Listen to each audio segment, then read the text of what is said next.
दोस्तों, welcome back to the new video. Episode number 2 आ चुका है, हम भी आ चुके हैं उसको डिस्कस करने। जैसा कि एपिसोड 1 हमें फास्ट पेस्ड और काफ़ी सारे ट्विस्ट एंड टर्न्स के साथ दिखा था, वैसा ही कुछ एपिसोड नंबर 2 में भी हुआ इन अ लेवल हाई। एपिसोड 1 में जहां निखिल चिन्नप्पा ने अपनी गैंग चेंज यानी अलाई चेंज करने का बजर दबाया था, वहीं आज के एपिसोड में उन्होंने बता दिया, जो हमने गेस भी सही किया था, बताया भी सही था। वो चले गए हैं किंग्स अलायंस में एंड किंग्स अलायंस के रवि किशन को भेज दिया वॉरियर में। इससे वॉरियर का ट्रस्ट ब्रेक हुआ। किंग्स अलायंस वाले उन पर ट्रस्ट नहीं कर पाएंगे, जिसमें वंशज, पायल गेमिंग और अरमान द रैपर है। बट हाँ, अभी उन्हें निखिल के साथ ही खेलना पड़ेगा। अरसलान की जो लेजेंड्स अलायंस है, जिसमें मिनी माथुर है जो निखिल चिन्नप्पा के साथ शो में आई हैं, उन्हें तो ट्रस्ट है निखिल पे, बट वो कंप्लीटली ट्रस्ट नहीं कर पा रही, क्योंकि ये जो उन्होंने करा एकदम सडन, उससे लोगों को लग रहा है वो मास्टरमाइंड तो बन गए हैं, लेकिन उनके दिमाग में क्या गेम चल रही है ये तो अभी हमें नहीं पता। इवन कुणाल ने उनसे पूछा भी, पर उन्होंने अभी बताने से मना कर दिया, जबकि उनके पास कोई जवाब नहीं था। उन्होंने प्लेन कुछ ऐसा सोच के दिमाग लगाया कि मैं कर देता हूँ, कुछ अलग हटके हो जाएगा, बट ये कुछ अलग ही हो गया एंड इवन लोगों का ट्रस्ट उन पे से हट गया है। अब उनकी स्ट्रैटेजी शायद ये हो सकती थी कि वो वॉरियर्स, लेजेंड्स और किंग्स को कंट्रोल करके खेलें, और खेलें एक्चुअली वॉरियर्स और लेजेंड्स के साथ ही, पर किंग्स को यूज़ करें to win and to pull people out of the show. I think उनकी ये स्ट्रैटेजी थी, जो वॉरियर्स और लेजेंड्स भी थोड़ा क्रैक करने की कोशिश कर रहे थे।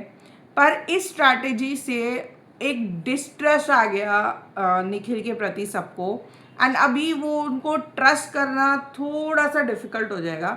Even Ravi Kishan was also not happy with the change of alliance, पर उन्होंने हंसते हंसते ले लिया वो चेंज। एक और शॉक आया जब निखिल ने डिसीजन लिया, तब कुणाल ने एवरी टाइम कहा था कि कोई भी टेम्पटेशन, कोई भी treat will come with a prize, और वो प्राइज वॉरियर्स को चुकाना पड़ा। मैंने आपको बताया था सारी टीम्स को 100 इक्वल पॉइंट्स मिले हैं, पर वॉरियर्स पहुंच गए पॉइंट नंबर लास्ट पे, क्योंकि उनके पॉइंट्स हो गए 20 पॉइंट्स डिडक्ट। वो 80 पॉइंट्स पे पहुंच गए बिकॉज निखिल ने वो डिसीजन लिया, क्योंकि वो वॉरियर्स टीम में से किंग्स टीम में गए।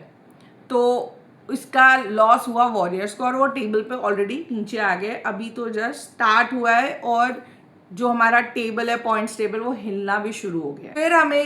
फिर हमें निखिल दिखे अपनी स्ट्रैटेजी, उन्होंने ये क्यों किया वो एक्सप्लेन थोड़ा बहुत करते हुए, पर लोग अभी उन पर ट्रस्ट नहीं करने वाले। वहीं पायल ने अपनी स्टोरी शेयर की which happened on the internet उनके साथ, वो थोड़ा इमोशनल हो गई। निखिल वॉज बॉन्डिंग विद पायल, वंशज एंड ऑल। अब उनकी टीम है तो वो उनको से बात तो करेंगे, बॉन्ड तो करेंगे। वहीं जो अरसलान, जैद, कुशल, मिनी, रूही, डेजी और नीति हैं, वो सब एक साथ एक ग्रुप बना के खेल रहे हैं। तो वंशज जो किंग्स में उनको दिख गया, पायल गेमिंग से वो बात कर रहे थे, तो उन्होंने सोचा चलो हम हंटर्स को अप्रोच करते हैं। अब वो हंटर्स को अप्रोच तो करने गए, पर हंटर्स में बैठी है रीवा। रीवा है रवि किशन की बेटी। अब अगर वॉरियर्स जीतते हैं, जिसमें रवि किशन है, और उनको चांस मिला किसी को उड़ाने का, तो वो हंटर्स में रीवा को तो नहीं उड़ाएंगे, क्योंकि रवि किशन की बेटी है, वो नहीं उड़ाने देगा रीवा को। तो रीवा की साइड सेफ है, तो वो तो बहुत चिल होके बैठी है। बट वंशज, पायल जो ऑलरेडी टारगेट दिख रहे हैं लोगों को, वंशज तो स्पेशली क्योंकि उन्होंने आते ही फाइट पिक करी है कुशल और अरसलान से, तो अगर वो टास्क जीत गए तो वंशज could be in danger zone, और वो जैसे द 50 में से इवेक्ट हो गए, इसमें से भी बाहर हो सकते हैं। There is lot of chances of वंशज गेटिंग आउट, क्योंकि वो टारगेट बन गए लोगों का। अब उन्होंने जाके उन हंटर्स गर्ल्स को अप्रोच करने की कोशिश की कि अगर वॉरियर्स नहीं है तो नेक्स्ट हमें चूज कर लेना। तो कुछ एक काइंड ऑफ अलायंस बनती हुई दिख रही थी, but Rewa was not happy with the tone of वंशज। वो थोड़ी इमोशनल भी हो रही थी, वो थोड़ा रो भी नहीं थी। शायद उन्हें लग रहा है कि मेरा डिसीजन गलत हो गया इस शो पे आने का। रवि किशन ने बहुत क्लियर कर दिया, वो इस शो पे अपनी विल से नहीं आए हैं, वो अपनी बेटी की वजह से आए हैं। तो अगर उनकी बेटी खेलेगी और वो उनको ही खिलाएंगे, उनको ही आगे रखेंगे, आई थिंक हमें अब उनकी वो जो गेम है ना, लाइक उनका रवि किशन का गेम स्ट्रैटेजी सब दिखेगी, लेकिन वो मोर ऑफ अपनी बेटी के लिए खेलेंगे रादर देन खुद के लिए। तो वो एक चीज़ थोड़ी डिस्टर्ब कर सकती है, क्योंकि वो बार बार बोले जा रहे कि वो इस शो पे सिर्फ अपनी बेटी के लिए आए हैं, she wanted to come to the show. तो हाँ, निखिल अपने जो डिसीजन है वो मिनी के साथ डिस्कस कर रहे थे। मिनी ने बताया कि वो सब थोड़ा डिस्ट्रेस हो गया है। वो थोड़ा उनकी स्ट्रैटेजी ये थी कि वो जो उनका डिसीजन है उसको कवर करें ये बोलकर कि भाई मुझे लगा वो मुझे बजर नहीं बजाने देंगे। अब आपको एक बात बताओ, वहाँ बजर रखा है, वो आपको कह रहे हैं आपको बजर बजाएगा तो आपको ये चीज़ होगी, तो आपको कहाँ से लगा कि वो आपको बजर नहीं बजाने देंगे? मतलब ये तो बहुत लेम एक्सक्यूज़ था, मेरे को तो बहुत लेम एक्सक्यूज़ लगा। ये सिर्फ कवरिंग है ऑफ हिज डिसीजन जो उन्होंने कर दिया। उन्हें लगा मैं करके कुछ अलग ही कर दूंगा, पर आई थिंक ये उन पे थोड़ा उल्टा ही पड़ रहा है। मास्टरमाइंड तो नहीं, पर थोड़ा शार्प डिसीजन ले सकते थे, अभी इतनी जल्दी नहीं करना चाहिए था। He should have waited at least, वो वहाँ अपना कॉन्फिडेंस बिल्ड करते। फिर अलायंस तो नेचुरली हर वीक हर दिन चेंज होंगे ही, दोस्तियाँ चेंज होगी, ये शो का फॉर्मेट ही है। बट अभी एकदम नहीं करना चाहिए था, ये मेरा पर्सनल ओपिनियन है। कुणाल ने एक और चीज़ बहुत इंपॉर्टेंट इंट्रोड्यूस की, द एस। अब जो पॉइंट टेबल पे फर्स्ट पोजीशन पे होगा वो सेफ होगा, लेकिन जो बाकी 3 टीम्स होंगी वो अनसेफ होंगी और उनमें से कोई ही एलिमिनेट होगा। पर जो टॉप पे होगी उसको ये एडवांटेज मिलेगा कि उसको एस चैलेंज करने का मौका मिलेगा। उसमें से कोई एक अलाय में से कोई एक बंदा एस प्लेयर बनेगा। अब वो एस प्लेयर का एक रूम भी होगा, और गाइस ये शो के लास्ट वीक में जो एस प्लेयर होगा या एस बंदा होगा वो ही जीतेगा विन अलायंस शो और 50 lakh prize money. So the main thing is कि आपको लास्ट वीक में एस में पहुंचना है, मतलब लास्ट वीक में आपके अलायंस टॉप पे होनी चाहिए, तभी आप एस के लिए कंटेंट कर पाओगे। एस के लिए कंटेंट करोगे तो एस का चैलेंज जीत के एस बनना भी ज़रूरी है। तो यही मेन गेम का एम है कि एस बनना है आपको, वो भी लास्ट वीक में। उसके बीच में ऊपर नीचे जो भी होगा वो तो चलता ही रहेगा। अब जैसे कुछ लोगों का दिमाग चल रहा है कि हम लास्ट वीक में एस के लिए जाएंगे क्योंकि वहाँ एडवांटेज है, बीच में भी तो कुछ ना कुछ एडवांटेजेस होंगे ही गाइज। सो ये तो गेम की एक नई साइड थी जो हमें उन्होंने बताई कि this is the main thing of the main winning stuff of the game. उसके बाद मैसेज आया, सब लोग चैलेंज के लिए रेडी हो गए, ऑब्वियसली फर्स्ट चैलेंज। तो सब लोग बहुत एक्साइटेड थे, सब लोग अपनी जर्सीज में आए, सबकी जर्सीज है, वो आप शो में देख ही लोगे। एंड कुणाल भी आए, काफ़ी अच्छा सेटअप बनाया हुआ था, बहुत इंटरेस्टिंग सेटअप लग रहा था। प्लेन विथ कार्गो क्रैश हुआ हुआ है, उसमें बक्से हैं, एक व्हील है जिसको घुमाना है, जिस पे बक्से रख के आप ऊपर डालोगे, एक प्लैंक बना हुआ है उस पर आपको भागना है। वो पूरा टास्क सेटअप था, बहुत अच्छा टास्क था, इंटरेस्टिंग टास्क था। पर टास्क से पहले जो चीज़ें हुई वो ज़्यादा इंटरेस्टिंग थी। एक तो सब टीम्स आई, उसके बाद कुणाल ने सबसे पहले एक एनवलप दिखाया जिसमें था एक एडवांटेज, पर वो एनवलप खरीदने के लिए आपको 25 पॉइंट्स अपने टोटल में से निकालने पड़ते। अब उन्होंने बोला जो टीम के सारे प्लेयर सबसे पहले हाथ उठाएंगे वही को ये एडवांटेज मिलेगा। तो एडवांटेज मिला लेजेंड्स को। अब उन्होंने बहुत स्मार्टनेस करी, 25 पॉइंट्स ले गए पर एडवांटेज ले गए। अब एडवांटेज कुछ भी हो सकता था, गेम में एक्स्ट्रा टाइम, गेम में एडवांटेज, किसी को निकालने का एडवांटेज, किसी को पूरी टीम को ही हटाने का एडवांटेज, कुछ भी हो सकता था। तो 25 पॉइंट्स खर्च करना कोई बहुत बड़ी बात नहीं है, क्योंकि जब थोड़े पॉइंट्स खर्च करोगे तभी तो थोड़े ज़्यादा पॉइंट्स आप जीत पाओगे। तो उन्होंने स्मार्टनेस करी, उन्होंने वो एनवलप ले लिया। अब उस एनवलप में ये था कि हर टीम में से उन्हें एक प्लेयर माइनस करना होगा, मतलब आज का चैलेंज सिर्फ 3 प्लेयर्स ही खेलेंगे। तो उन्होंने बहुत स्मार्ट डिसीजन लिया, उन्होंने सारे टीम के बेस्ट प्लेयर्स निकाल दिए। किंग से उन्होंने अरमान को निकाल दिया जो उन्हें बहुत स्ट्रांग लग रहा था। वॉरियर से उन्होंने रवि किशन को निकाला, which I didn't like because I personally wanted to see Ravi Kishan perform the task. Kushal already injured है, ये अरसलान जैद वगैरह को पता है, तो कुशल ने भी बोला कि उन्होंने उस चीज़ का फ़ायदा उठाया। एंड उन्हें पता है एक व्हील घुमानी है जिसका बैक पे असर आएगा, एंड कुशल की बैक इज़ नॉट वेल। सो उन्होंने वहाँ स्ट्रैटेजी लगाई। देन उन्होंने हंटर्स में से निकाला दिलबर को, जो उनको स्ट्रॉन्ग लग रही है या उनको पहले से पता है, because Dilbar is friend to Arsalan. तो अरसलान को पता है कि Dilbar can perform good, so उन्होंने दिलबर को निकाल दिया। अब ये 3 लोग तो निकले ही निकले, लेकिन ट्विस्ट ये था कि हर टीम में से एक बंदा निकलना था। तो लोगों को लगा लेजेंड्स के 4 रह गए, बाकी सबके 3-3, बट नहीं गाइस, लेजेंड्स में से भी एक बंदा निकला एंड उन्होंने मिनी, जैद और Arsalan is very smart. Mini ने बिल्कुल चांस नहीं छोड़ा परफॉर्म करने का, उसने नीति को ही टास्क में से बाहर निकाल दिया। नीति बहुत कन्वीनियंटली बाहर चली गई कि भाई तुम लोग कर लो, मतलब ये तुम टीम में खेलने आए नहीं हो guys, it's not with allies, it's the personal game, ये सिंगल बंदा ही जीतेगा। लोग ये जो टीम के उसमें अटक जाते हैं ना, तो फिर वो कुछ लोग तो टीम में से बाहर ही नहीं निकल पाते और इंडिविजुअली गेम देख ही नहीं पाते, इसलिए वो गेम में से जल्दी आउट हो जाते हैं। अब नीति को फर्स्ट टास्क करने का चांस मिल रहा है, उन्होंने इजीली गिव अवे कर दिया और मिनी ने फुल फायदा उठाया आगे बोल के कि मैं करूंगी और नीति बाहर जाएगी, तो वो बाहर हो गई। अब 4 लोग बाहर हो गए, उनका कोई काम नहीं, उन्हें भेज दिया वापस कि तुम जाओ, तुम्हारा कोई काम नहीं है, तुम्हें टास्क नहीं करना, तुम देखना भी क्या जरूरत। फिर उन्हें टास्क समझाया गया और टास्क वॉज सिंपल, एक कलेक्टर, एक सॉर्टर और एक कलेक्टर, एक सॉर्टर और एक ऑपरेटर था। एक जो कलेक्टर है वो बॉक्स कलेक्ट करेगा जिसपे पॉइंट्स लिखे हैं, वहाँ पे कुछ रेड बॉक्सेस भी थे जिनमें थे माइनस पॉइंट्स, जो अगर आप कलेक्ट करोगे तो आप अपने ओपोनेंट टीम में के पॉइंट्स माइनस कर सकते हो। एक वो था सॉर्टर था जो बॉक्स को उठा के कन्वेयर बेल्ट पे रखेगा, और ऑपरेटर वो था जो वो कन्वेयर बेल्ट चला के उस बॉक्स को ऊपर डालेगा।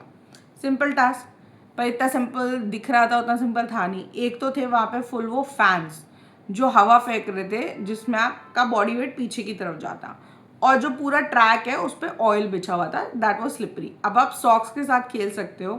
तो टास्क शुरू हुआ और टास्क का विनिंग पॉइंट्स थे 5000। सो आप 5000 तक कमा सकते हो, 5000 पॉइंट्स हैं। बेसिकली टास्क शुरू हुआ तो वंशज ने अपना दिमाग लगाया। जब आप ओवर टास्क के लिए दिमाग लगाते हो ना, तब आप हमेशा फंसते हो गाइज। अगर आप ओवर ब्रेन लगाओगे ना टास्क में, तो आप हमेशा फंसोगे। जो सब कर रहे हो उसी को करो, पर थोड़ी स्मार्टनेस से करो। अब आपको सॉक्स अलाउड थे और नीचे ऑयल है, अगर आप नंगे पैर उस कन्वेयर बेल्ट पे दौड़ोगे तो ऑब्वियसली आपके पैर ज़्यादा स्लिप करेंगे।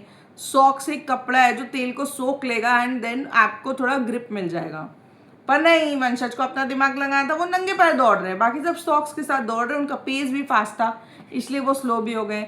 निखिल उन्हें टोक सकते हैं, पर निखिल ने उन्हें नहीं टोका। अब क्यों नहीं टोका, तो भाई ये तो निखिल ही जाने, क्योंकि उनकी स्ट्रैटेजी सिर्फ उन्हें ही समझ में आ रही है और किसी को तो समझ में नहीं आ रही है गाइस। तो अब टास्क हुआ, टास्क के एंड में जब स्कोर आया, तो जो स्कोर आया वो वॉरियर्स ने 11,050 पॉइंट्स कमाए और उनके पास सबसे ज़्यादा रेड बॉक्स थे, दैट वाज 7। देन हमारे किंग्स थे जिनके पास 1100 पॉइंट्स थे, उनके रेड बॉक्स थे 3। फिर हंटर्स के पास 700 पॉइंट्स थे, उनके पास रेड बॉक्स थे 2।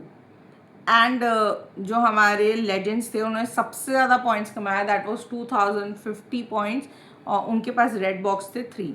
अब 3 रेड बॉक्स मतलब 300, 200, 700 एंड 200 पॉइंट्स ऐसा था, ठीक है। हर रेड बॉक्स का 100 पॉइंट था। तो क्योंकि उन्होंने, उनकी टीम में 2 स्ट्रॉन्ग बॉयज़ भी थे, पर इस गेम में बॉय गर्ल का ऐसे एडवांटेज नहीं था, स्ट्रैटेजी थी प्लस टाइमिंग का गेम था, दैट्स ऑल। तो अब उन्होंने पूछा कुणाल ने कि आप किसकी टीम में से कौन कितने पॉइंट्स, कुणाल ने पूछा कि कौन किसको रेड बॉक्स देके उनके पॉइंट्स कम करना चाह रहा है। अब आइडियल केस में अगर मैं खेल रही हूँ और मैं जीतने के लिए खेल रही हूँ, तो मैं उस टीम को नीचे करूँगी जो टीम सबसे टॉप पे बैठी है। अगर सब मिलके उसके पॉइंट्स कम कर देते तो वो टेबल में नीचे आ जाती है और कोई और टीम ऊपर चली जाती, पर उन्हें समझ में नहीं आया गेम। हंटर्स ने लेजेंड्स को दिया, स्मार्ट मूव।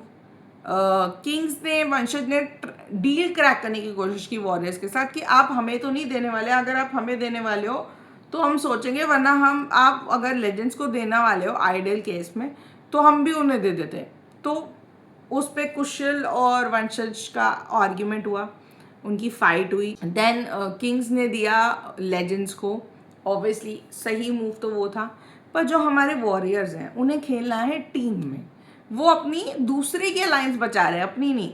उन्होंने दिया किंग्स को क्योंकि वो निखिल चन्नप्पा पे गुस्सा था, ये उन्होंने बोला, और ये उनका पहले से प्री डिसाइडेड था बिफोर द टास्क। इसमें वंशज ने अगर कुछ बोला तो कुशल ओवर एग्रीवेट हो गया एंड उन्होंने बोला मेरे कॉन्ट्रैक्ट में लिखा है मैं तुझे थप्पड़ मार सकता हूँ, तुझे पीट सकता हूँ, तू पीट के मर के बाहर जाएगा। अब कुणाल खड़े हैं and he is not reacting and वो बोले जा रहा है एंड सब लोग वंशज को चुप करा रहे हैं, जबकि कुशल वॉज नॉट राइट, वो कोई सही बात नहीं थी बोलने के लिए। वंशज भी उन्हें एग्रीवेट कर रहे थे बट तब कर रहे थे जब उन्होंने बेटा और ये सब बोलना शुरू किया। अब आप किसी को कुछ बोल रहे हो एंड वो रिएक्ट कर रहा है पर वो ओवर रिएक्ट कर रहा है। जब ये पूरा फाइट सीक्वेंस हो रहा था पूरा, मतलब लोगों ने रोका, जैद ने रोका, पर वंशज कह रहा है आप सब मुझे रोक रहे हो, अब मैं तो बोलूँगा ना, अगर सब मेरे अलायंस के ऊपर टारगेट कर रहे तो मेरा बोलना तो बनता है। फिर कुणाल ने थोड़ा इंटरवीन किया, उन्होंने बोला देखो आप सबको राइट है बोलने का, ये ह्यूमन नेचर्स का भी शो है, लेकिन हाँ गाइज मैं क्लियर कर देता हूँ, किसी के पास यहाँ पे राइट नहीं है, ना किसी के कॉन्ट्रैक्ट में लिखा है कि आप फिजिकली किसी को हार्म कर सकते हो।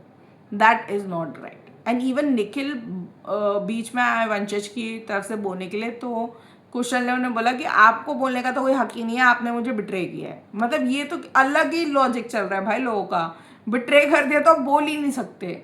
तो गाइज ये आपको लग रहा होगा ये तो हो गया, मतलब इतना लंबा चौड़ा लड़ाई हो गई, पॉइंट्स भी इधर उधर हो गए। गाइज अब आप सोचोगे लड़ाई भी हो गई, कुशल और वंशज का आर्ग्यूमेंट भी हो गया, इवन इसमें डेजी शाह भी घुस गई, वो भी वंशज को बोल रही थी, पर वंशज कहता मैं से पूछ ही तो रहा हूँ why he is getting so जिसकी, और वंशज भी ऐसे मारो मारो। तो कुणाल ने उन्हें बोला कि अगर मारना अलाउड नहीं है तो बट एग्रीवेट करना भी अलाउड नहीं है कि आप वो इंसान कुछ वैसा रिएक्ट कर जाए। तो उसने बोला सर मैंने तो कुछ बोला ही नहीं था, मैं तो नॉर्मल बात कर रहा था, वो थोड़ा ओवर हो गए। अब ये तो आप डिसाइड करो कि आपको क्या लगता है कि वंशज जानबूझ के एग्रीवेट हो रहे हैं या कुशल उनसे पहले दिन से चिढ़ गए। मुझे ऐसा लग रहा है कुशल उनसे फर्स्ट डे पे ही चिढ़ गए हैं, क्योंकि वो उनके बारे में चीज़ें सुन के आए हैं एंड उनकी करण पटेल के साथ जो हिस्ट्री थी उसके बारे में ऑलरेडी उन्हें पता है, तो वो ऑलरेडी उनसे चिढ़े हुए हैं एंड वो थोड़ा गुंडा टाइप बिहेव करना चाह रहे हैं, वो डोमिनेट करना चाह रहे हैं, वो चाह रहे हैं कि भाई मैं तो यहाँ का सबसे बड़ा गुंडा हूँ। जो वंशज ने उन्हें बोला भी कि ये गुंडे हैं, ये गुंडों की तरह बिहेव कर रहे हैं। सो सब लोग उन्हें रोक रहे थे, इवन जैद उन्हें रोक रहे थे, पर वो सुन ही नहीं रहे थे। ये फाइट्स वगैरह तो होती रही, तो कुणाल ने बोला ये तुम लोग इस पे क्यों लड़ रहे हो गाइस, अभी जो तुम लोग कर रहे थे वो सिर्फ एक टाइम पास था, तुम नहीं डिसाइड करोगे कि रेड बॉक्स किसको जाएंगे। So that was another twist. अब जो लोग बाहर गए थे उनसे भी तो कुछ कराएंगे गाइस, स्ट्रैटेजी चैलेंजेस और दिमाग का गेम है, तो दिमाग तो लगाएंगे या लगवाएंगे इनसे। तो वो जो 4 लोगों को इन लोगों ने बाहर निकाला था, उन्होंने डिसीजन लिया है कि किसको रेड बॉक्स जाएंगे उनकी टीम के। तो वो डिसीजन तो हमें कल पता चलेगा, बट जो मेन चीज़ है वो ये है कि शो बहुत फास्ट पेस चल रहा है, चैलेंज अच्छा था और भी अच्छे चैलेंजेस हम एक्सपेक्ट कर रहे हैं, सेटअप अच्छा था, स्ट्रैटेजीज दिख रही हैं, फाइट्स भी हो रही है, ड्रामा भी हो रहा है, सब कुछ हो रहा है इसमें, इमोशन साइड भी आ रहा है लोगों का बाहर। तो अभी तक तो अच्छा जा रहा है, नॉट बैड एट ऑल मैं कह सकती हूँ। अभी मुझे इंटरेस्टिंग थोड़ा लगने लगा है, अभी थोड़ा बहुत जल्दी है। सो गाइस अभी मुझे थोड़ा इंटरेस्टिंग लगने लगा है, पर कितना इंटरेस्टिंग इन फ्यूचर होने वाला है ये तो आगे चल के पता चलेगा, क्योंकि जब नए लोग इसमें जुड़ेंगे तो अपनी स्ट्रैटेजी शो ये पहले से देख के आएंगे, लोगों को एनालाइज करके आएंगे, और जब फ्रेश ब्रेन्स इसमें घुसेंगे तो और क्या क्या चीज़ें होंगी, तो मज़ा आने वाला है। क्योंकि ये मुझे ना टोटली ब्रेन का गेम लग रहा है, जहाँ इनकी ब्रेन की सोचने की क्षमताएं जाएंगी वहाँ से नेक्स्ट लेवल चलेगा। क्योंकि जो हमें प्री कैप्स दिख रहे हैं अगले एपिसोड के लिए, उसमें भी एक कोई चैलेंज होने वाला है एंड उसमें पीपल विल सून रियलाइज़ कि जो अलाइंसेस में खेल रहे हैं वो अलाइंसेस उन्हें बेनिफिट नहीं करने वाली। क्योंकि कुशल को भी दिख रहा है कि जो सामने वाली अरसलान वाली और जैद वाली अलाइंस है वो कितने टाइम आपको खींचेंगे, वो अपना देखेंगे या सबको एक साथ लेके चलेंगे। ये गेम में आई गेस आप सबको एक साथ लेके नहीं जा सकते गाइज, ये गेम इंडिविजुअल है या फिर आप अपने अलाइंस के साथ खेलो। So you have to think with the alliance and then for yourself, ये वाला गेम है। अब इस गेम में पहले वीक में कौन निकलता है, कुशल और वंशज की लड़ाई क्या हाथापाई पे जाएगी, ये सब सवाल तो हमारे दिमाग में घूमते ही रहेंगे टिल कुछ होता है इस एपिसोड्स के बाद। सो आई थिंक ये जो राइवलरी आई है Kushal versus Kushal, Arsalan and all those people वो जो साथ में खेल रहे वर्सेस वंशज, तो ये तो देखना पड़ेगा। Even Nikhil is getting targeted. Nikhil अभी बहुत शांति से चुप हो गए हैं, बट वो करना चाह रहे हैं अपनी अलायंसेस वापस, लेकिन अभी उनको टाइम लगेगा क्योंकि अभी people are not trusting him. So ये था सेकेंड एपिसोड का मेरा रिव्यू। मुझे मज़ा आया चैलेंज देखने में, फाइट देखने में, लोगों के व्यू पॉइंट सुनने में, थोड़ा दिमाग लग रहा है लोगों का। सो आपको कैसा लगा एपिसोड नंबर 2 मुझे कमेंट बॉक्स में बताना। अगर आपने यहाँ तक वीडियो देखी है तो प्लीज़ मेरे चैनल को लाइक शेयर और सब्सक्राइब कर दो and come back tomorrow for the review of episode number 3। And guys शाम को हम मिलेंगे विद लॉकअप का प्रीमियर एपिसोड का रिव्यू, उसे मिस मत करना, वो तो 100% आएगा ही। जस्ट आफ्टर एपिसोड प्रीमियर होता है नेटफ्लिक्स पे, उसके बाद हम कोशिश करेंगे वीडियो डाल के उसको डिस्कस करने की। So stay tuned for that and thank you so much for watching this video. Take care. See you tomorrow. Bye guys.